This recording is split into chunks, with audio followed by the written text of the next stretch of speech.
হ্যাঁ, don't touch it. মনে মনেই বকে যাচ্ছে।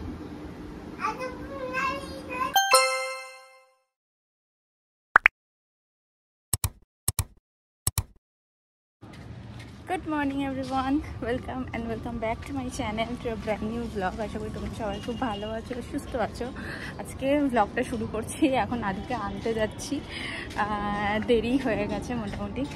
তো অফিসের জন্য রেডি হয়েই বেরিয়েছি। আদিকে নিয়ে বাড়িতে দিয়ে দেন অফিস বেরোবো। তো দেখতে থাকো আজকের ব্লগটা। ভালো লাগলে অবশ্যই লাইক, শেয়ার অ্যান্ড সাবস্ক্রাইব করে দিও। চলে এলাম, প্রচণ্ড কষ্ট হয় এই রোদ, কি সাংঘাতিক, কুকুরগুলোরও কি কষ্ট। মানে আজকে প্ল্যানেট দেখছি অনেকটাই ফাঁকা, কারণ এই রোদে আর মানুষজন বেরোচ্ছে না কোথাও। এবার একটু আখের রস খাবো, প্রচন্ড গরম লাগছে।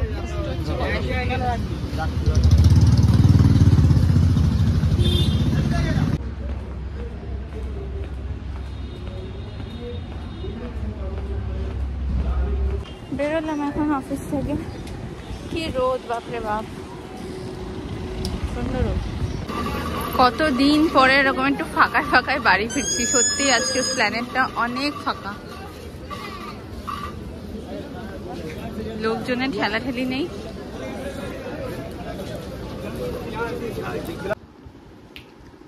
বলো, কি বলছো বলো। মামা আজকে অফিস থেকে তোমার জন্য কি এনেছে? কোনটা? ওটা কি? ওটা কি? বাম? জেমস না? এটা জেমস বলে না? কই দেখি কি কালার, দেখি না তো। রেড কালার, ব্রাউন কোথায়? পাগল ছেলে। এই বলো মা, বলো মা। ব্রাউন কালারের জেমস তো হয় না বাবা। বাইরে খুব সুন্দর হাওয়া দিচ্ছে।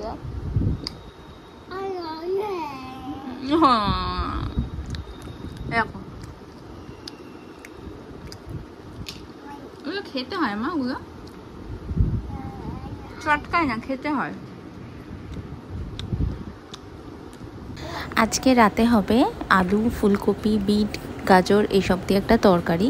তো আমি তারপরে সেগুলো কাটতে বসে গেলাম। এখন না দাঁড়িয়ে কাটতে পারছি না, এক তো রান্নাঘরে প্রচণ্ড গরম লাগে, তো সেই জন্য একটু অসুবিধা হয়। আর বেশিক্ষণ এখন দাঁড়াতেও পারি না, কারণ এই সি সেকশনের পরে আমার কোমরের অবস্থা প্রচণ্ডই খারাপ হয়ে গেছে। অনেকেই বলতো, আগে শুনেছি যে ইঞ্জেকশনটা দিলে পরে বোঝা যায়, সত্যি এখন বুঝতে পারছি।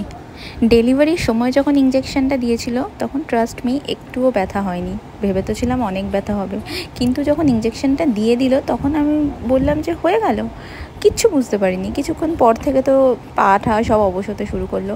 বাট এখন দেখেছি যে যখনই একটু বেশি দাঁড়িয়ে থাকি বা বেশি হাঁটা চলা হয়, কোমরে প্রচণ্ড পরিমাণে পেন হয়। আবার বেশিক্ষণ ধরে বসেও থাকা যায় না, সেখানেও অসুবিধা। কী যে জ্বালায় পড়েছি, তাই কিছুক্ষণ ধরে বসে কাটাকুটি করার পরে বাকিটা দাঁড়িয়েই সেরে ফেললাম। আর রাতে হবে রুটি। রাত্রিবেলা মা আর পাপার জন্যই রুটি হবে, আর আদু রুটি খাবে। আমি তো রাতে ভাতটাই প্রেফার করি বেশি। আর শুভ তো খায় চিকেন, তো ওর জন্য আলাদাভাবে চিকেন রান্না করি। এখানে কাজ করছে আর আদু এখানে একা একা খেলছে।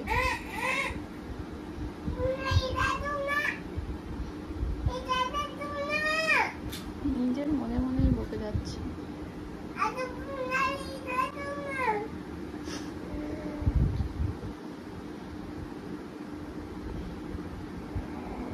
ট্রাকের মধ্যে সব কটা গাড়িকে বসিয়েছে।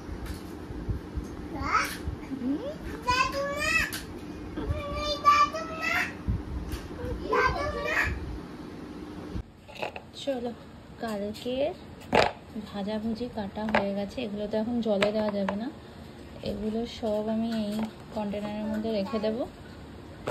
কালকে ভাজার আগে জাস্ট এগুলো ধুয়ে নেব। কালকে হচ্ছে একটা স্পেশাল দিন আছে, সেটা কালকের ব্লগেই বলবো। যার জন্য 5 রকমের ভাজা লাগবে। আশা করি এটা থেকে বুঝতেই পারবে কারোর বার্থডে আছে। কার বার্থডে সেটা কালকেই জানতে পারবে। আদু কি বললি তুই? Don't touch it. কি বুঝতে পারছি না। হ্যাঁ, ডোন্ট টাচ ইট। ওরে বাবা, ডোন্ট টাচ ইট কি বুঝতে পারছি একটু ভালো। ও আচ্ছা ঠিক আছে, ধরবো না, সরি। বাবা, ছেলে আমার কত কিছু শিখে গেছে বাবা, দেখতে দেখতে বড় হয়ে যাচ্ছে।